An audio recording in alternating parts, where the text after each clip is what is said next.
Olá, pessoal, bem-vindos ao quadro. Nós vimos nas aulas anteriores como determinar a posição da imagem de um objeto em um espelho esférico, traçando sempre a partir do objeto dois raios de luz notáveis. Mas foi o Gauss, pessoal, aquele cientista que nós vimos anteriormente que determinou as condições necessárias para que um espelho esférico produzisse uma imagem nítida, que também definiu uma fórmula matemática para que fosse possível calcular e determinar a posição da imagem produzida por um espelho esférico. Eu vou utilizar para essa aula o espelho côncavo, mas o mesmo será válido para os espelhos convexos, ok? Imagine então a seguinte situação. Vocês podem ver um objeto localizado antes do centro de curvatura do espelho e vocês aprenderam que, traçando os raios notáveis, vocês determinam o local onde será a imagem, que neste caso é uma imagem menor, invertida e real.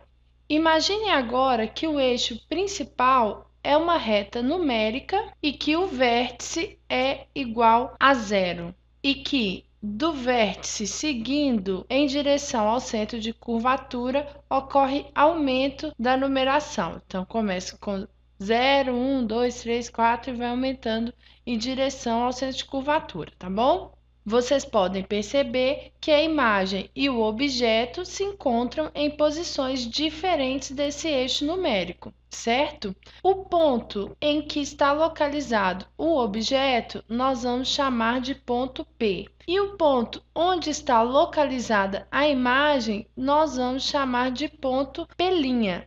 Vamos chamar também a distância que vai do foco ao vértice de F, ou seja, o segmento VF é igual a F. Gauss chamou o segmento de distância focal, o ponto da abscissa onde está localizado o objeto de abscissa do objeto e o ponto da abscissa onde está localizada a imagem de abscissa da imagem e determinou que 1 sobre a distância focal é igual a 1 sobre a abscissa do objeto mais 1 sobre a abscissa da imagem. Vamos chamar essa equação de equação 1. Vocês podem perceber que, conhecendo duas dessas incógnitas, é possível calcular a terceira. Então, conhecendo a distância focal e a posição do objeto, será possível calcular a posição sobre o eixo principal em que é formada a imagem, por exemplo.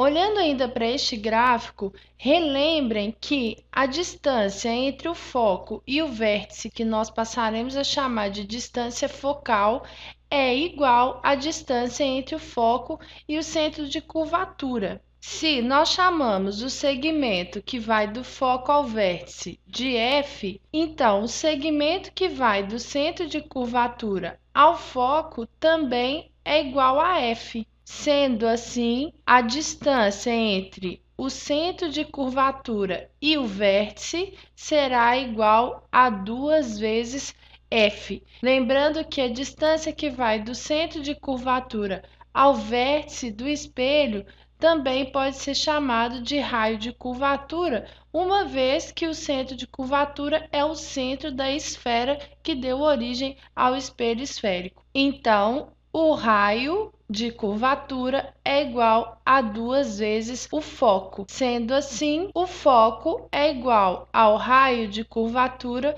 sobre 2. Vamos chamar essa equação de equação 2. Na próxima aula, nós veremos como podemos relacionar essas duas equações e também vamos resolver um exemplo.